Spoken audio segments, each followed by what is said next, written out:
ರೆಟ್ಟೆ ಹಿಡ್ಕೊಂಡು ಎಬ್ಬರ್ಸೋಪಟ್ಟಿಗೆ ಜೀವನೇ ಇಲ್ಲ, ಎಲ್ಲ ರಗತಾಗಿ ಕುಪ್ಪಗ ಕಾಣಿಸ್ತು. ಶಾರ್ಪ್ ಎಡ್ಜ್ ವೆಪನ್ನಿಂದ ಆತನ ಬಲ್ಲದ ಭಾಗದ ಕುತ್ತಿಗೆಗೆ ಹೊಡೆದು ಕಂಪ್ನಿ ಕಣ್ಣಿಂಗ ಕಾರಲ್ಲಿ ಬರ್ತಾ ಇರ್ತವೆ. ವೈಟ್ ಪೈ ಹಾಕ್ಸ್ಕೊಂಡ್ರೆ ಒಳಗಡೆ ಟವರ್ ಸಿಕ್ಕಲ್ಲ. ವೈಯಕ್ತಿಕ ಕಾರಣಗಳಿದ್ದಾಗ ಇಂಥವು ನಡೆದಿರ್ತವೆ. ಸೊ ಆದಷ್ಟು ಶೀಘ್ರವಾಗಿ ನಾವು ಇದನ್ನು ಪತ್ತೆ ಮಾಡಿ ಬಿಸಿ ಅಂತ ಮನೆ ಮುಂದೆ ಫೋನ್ನಲ್ಲಿ ಮಾತನಾಡ್ತಾ ಇದ್ದಾಗಲೇ ಬರ್ಬರ ಕೊಲೆ. ಇಂದಿನಿಂದ ಬಂದು ಮೊಚ್ಚಿನಿಂದ ಕೊಚ್ಚಿ ಕೊಲೆ ಮಾಡಿದ ಹಂತಕರು escape. Bengaluru IT BT city, Bengaluru garden city. ಅದ್ಯಾಕೋ ಇತ್ತೀಚಿನ ವರ್ಷಗಳಲ್ಲಿ ಬೆಂಗಳೂರು ಕ್ರೈಮ್ ಸಿಟಿ ಆಗ್ತಾ ಇದೆಯಾ ಎನ್ನುವಂತ ಆತಂಕ ಬೆಂಗಳೂರಿಗರನ್ನ ಕಾಡ್ತಾ ಇದೆ. ಬೆಂಗಳೂರು ಸುತ್ತಮುತ್ತಲು ಹಾಗೆ ಬೆಂಗಳೂರು ನಗರದ ಒಳಗಡೆಯೂ ಕೂಡ ಒಂದಲ್ಲ ಒಂದು ರೀತಿಯಾದಂತ ಕ್ರೈಮ್ ಆಕ್ಟಿವಿಟಿಗಳು ಹೆಚ್ಚಾಗ್ತಾ ಇದೆ. ಆ ಒಂದು ಕ್ರೈಮ್ ಆಕ್ಟಿವಿಟಿಗಳಿಗೆ ಕೊಲೆ, ಸುಲಿಗೆ, ರಾಬರಿ ಇವುಗಳಿಂದ ಜನ ಬೆಚ್ಚಿ ಬೀಳ್ತಾ ಇದ್ದಾರೆ. ರಾತ್ರಿ ಅಂತಹದ್ದೇ ಒಂದು ಘಟನೆ ಈಗ ಹೇಳಿ ಕೇಳಿ. ಬೇಸಿಗೆ ಕಾಲ, ಮನೆಯಲ್ಲಿ ಸೆಕೆ ಅಂತ ಆತ ತಡರಾತ್ರಿ ಮನೆಯಿಂದ ಹೊರಗಡೆ ಬಂದವನೇ ಫೋನ್ ನಲ್ಲಿ ಮಾತನಾಡ್ತಾ ಇದ್ದ, ಮನೆ ಮುಂದೆ ಸುತ್ತಾಡ್ತಾ ಇದ್ದ. ಆದ್ರೆ ಇದ್ದಕ್ಕಿದ್ದಂತೆ ಬಂದಂತಹ ದುರುಳರು ನೋಡ್ತಾ ಇದ್ದಂತೆ ಕೊಚ್ಚಿ ಅತ್ಯಂತ ಬರ್ಬರವಾಗಿ ಹತ್ಯೆ ಮಾಡಿ ಪರಾರಿಯಾಗಿದ್ದಾರೆ. ರಕ್ತದ ಮಡುವಿನಲ್ಲಿ ಒದ್ದಾಡಿ ಜೀವ ಬಿಟ್ಟಿರುವ ಈತ ಯಾರು, ಈತನ ಹಿನ್ನೆಲೆ ಏನು ಅಂತೀರಾ? ಅದೆಲ್ಲವನ್ನು ಕೂಡ ದೃಶ್ಯಗಳಲ್ಲಿ ನೋಡೋಣ ಬನ್ನಿ.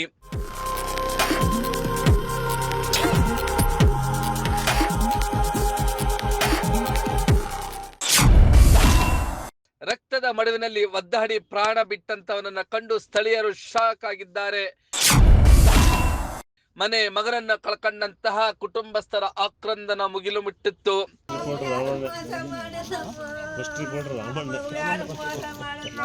ಹೌದು, ಮನೆ ಮುಂದೆಯೇ ಇರುವ ಜಾನುವಾರುಗಳ ಕೊಟ್ಟಿಗೆ, ಹಸುಗಳಿಗೆ ಅಂತ ತಂದಿರುವ ಮೇವು ಅಲ್ಲೇ ಇರುವಾಗಲೇ ಪಕ್ಕದಲ್ಲೇ ಮನೆಯ ವ್ಯಕ್ತಿ ಭೀಕರವಾಗಿ ಕೊಲೆಯಾಗಿ ಹೋಗಿದ್ದಾನೆ. ಮನೆ ಮಂದಿ ಎಲ್ಲ ಮನೆ ಒಳಗಡೆ ಇರುವಾಗಲೇ ಅಟ್ಯಾಕ್ ಮಾಡಿದ ದುಷ್ಕರ್ಮಿಗಳು ಕೊಲೆ ಮಾಡಿ ಎಸ್ಕೇಪ್ ಆಗಿದ್ದು, ರಾತ್ರಿ ಚೆನ್ನಾಗಿದ್ದವನು ಬೆಳಗಾಗುವಷ್ಟರಲ್ಲಿ ಹೆಣವಾಗಿದ್ದ ಘಟನೆ ಬೆಂಗಳೂರು ಗ್ರಾಮಾಂತರದ ಹೊಸಕೋಟೆಯ ದಬಗುಂಟಹಳ್ಳಿಯಲ್ಲಿ ನಡೆದಿದೆ.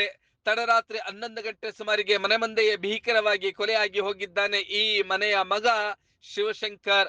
ಖಾಸಗಿ ಕಂಪನಿಯಲ್ಲಿ ಕೆಲಸ ಮಾಡ್ತಾ ಇದ್ದಂತ ಶಿವಶಂಕರ್ ಎಂದಿನಂತೆ ರಾತ್ರಿ ಮನೆ ಮುಂದೆಯೇ ಫೋನ್ ನಲ್ಲಿ ಮಾತನಾಡ್ಕೊಂಡ ಅತ್ತಿತ್ತ ಓಡಾಡ್ತಾ ಇದ್ದ. ಆದ್ರೆ ಇದ್ದಕ್ಕಿದ್ದಂತೆ ಬಂದ ಹಂತಕರ ಪಡೆ ಇವನನ್ನ ಕೊಚ್ಚಿ ಕೊಲೆ ಮಾಡಿದೆ. ಅಲ್ಲೇ ರಕ್ತದ ಮಡುವಿನಲ್ಲಿ ಬಿದ್ದಂತ ಶಿವಶಂಕರ್ ಕೊಲೆಯಾಗಿ ಹೋಗಿದ್ದಾನೆ.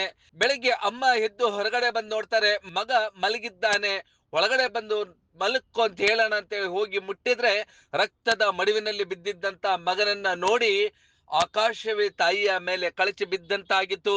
ಜೋರಾಗಿ ಕಿರ್ಚಿದಂತ ಅಮ್ಮನ ಕೂಗನ್ನ ಕೇಳಿಸ್ಕೊಂಡು ಇತರೆ ಸದಸ್ಯರು ಕೂಡ ಹೊರಗಡೆ ಓಡಿ ಬಂದು ನೋಡಿದ್ರು. ಅಷ್ಟೊತ್ತಿಗಾಗ್ಲೇ ಶಿವಶಂಕರನ ಪ್ರಾಣ ಪಕ್ಷಿ ಹಾರಿ ಹೋಗಿತ್ತು. ಈ ಘಟನೆಯ ಬಗ್ಗೆ ತಾಯಿ ಗೌರಮ್ಮ ಏನಂತ ಮಾತನಾಡಿದ್ರು ನೋಡೋಣ ಬನ್ನಿ. 5:30 ವಾಶ್ರೂಮ್ಗೆ ಅಂತ ವಾಶ್ರೂಮ್ಗೆ ಹೋಗೋದು ಬರೋಪಷ್ಟಕ್ಕೆ ಅಲ್ಲಿ ಮನೆಗಿದ್ರು.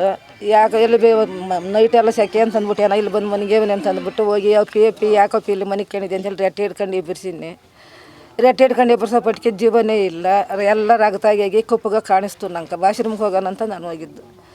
ನಾವು ಬೆಳಗ್ಗೆ ನೋಡೋಪಟ್ಟಿಗೆ 5:30 ಬೆಳಗ್ಗೆ 5:30 ಎದ್ದೇಳಕ್ಕೆ ಎಲ್ಲಿ ಉಸಿರು ಹೊಲ್ಟಾಗಿದೆ, ಎಲ್ಲಿ ಸರಿ ಎದ್ದೇಳ್ತಾರೆ ಮೇಲೆ, ಯಾವಾಗ ಹೊಲ್ಟೈತೆ ನಮ್ಗೆ ಗೊತ್ತಿಲ್ಲ.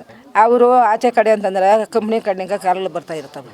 ವೈಟ್ ಪೈ ಹಾಕ್ಸ್ಕೊಂಡ್ರೆ ಒಳಗಡೆ ಟವರ್ ಸಿಕ್ಕಲ್ಲ, ಲ್ಯಾಪ್ಟಾಪ್ ಐತೆ. ಅವ್ರು ಈಚೆ ಕಡೆ ಬಂದು ಕಾಂಟ್ಯಾಕ್ಟ್ ಮಾಡೋರು ಫೋನ್ಗಳಾಗ.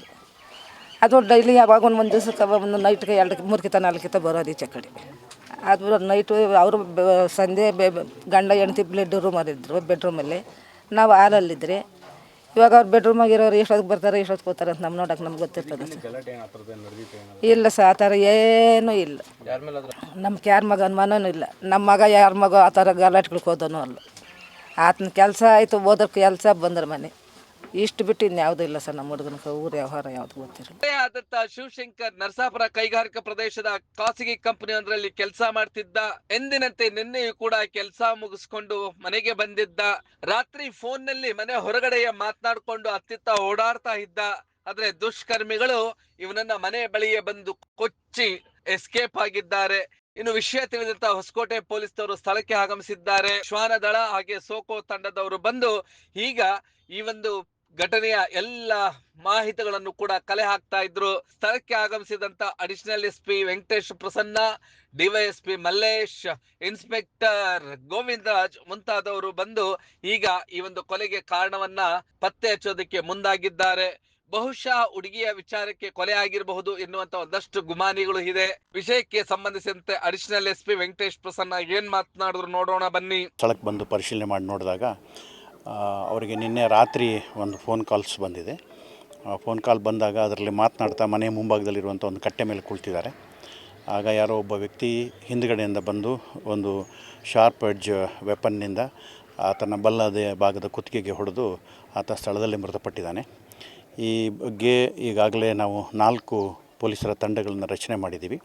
ಕೆಲವು ಸುಳಿವುಗಳ ಆಧಾರದ ಮೇರೆಗೆ ಆದಷ್ಟು ಶೀಘ್ರವಾಗಿ ಆರೋಪಿಗಳನ್ನು ದಸ್ತಗಿರಿ. ಇದರಲ್ಲಿ ಕೆಲವು ವೈಯಕ್ತಿಕ ಕಾರಣಗಳಿಗಾದಂತಹ ಸಂದರ್ಭದಲ್ಲಿ ಇದು ನಮಗೆ ಗೊತ್ತಾಗೋದಿಲ್ಲ. ಬೇರೆ ಜಗಳ ಅಥವಾ ವ್ಯಾಜ್ಯಗಳಿದ್ದಲ್ಲಿ ಆ ಹಿನ್ನೆಲೆಯಲ್ಲಾದರೆ ಪೊಲೀಸರು ಅಲರ್ಟ್ ಆಗ್ತಾರೆ. ವೈಯಕ್ತಿಕ ಕಾರಣಗಳಿದ್ದಾಗ ಇಂಥವು ನಡೆದಿರ್ತವೆ.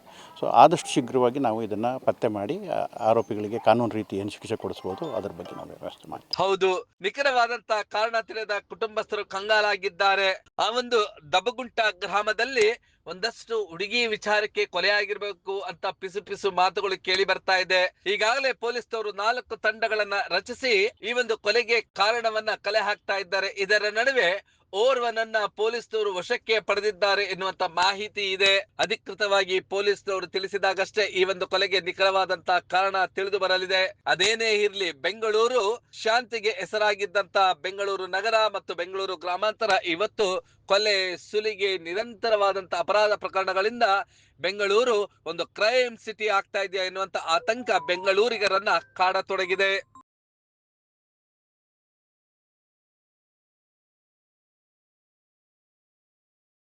ನೀವು ಈ ಕೂಡ ಎಲ್ಲ ನಮ್ಮ ಚಾನಲ್ಗೆ ಸಬ್ಸ್ಕ್ರೈಬ್ ಆಗಿಲ್ಲ ಅಂದರೆ ಸಬ್ಸ್ಕ್ರೈಬ್ ಬಟನನ್ನು ಕ್ಲಿಕ್ ಮಾಡಿ, ಪಕ್ಕದಲ್ಲಿರೋ ಬೆಲ್ ಐಕನನ್ನು ಕ್ಲಿಕ್ ಮಾಡಿ. ನಾವು ಅಪ್ಲೋಡ್ ಮಾಡುವಂತಹ ವಿಡಿಯೋಸ್ ನಿಮಗೆ ನೋಟಿಫಿಕೇಶನ್ ಬರುತ್ತೆ.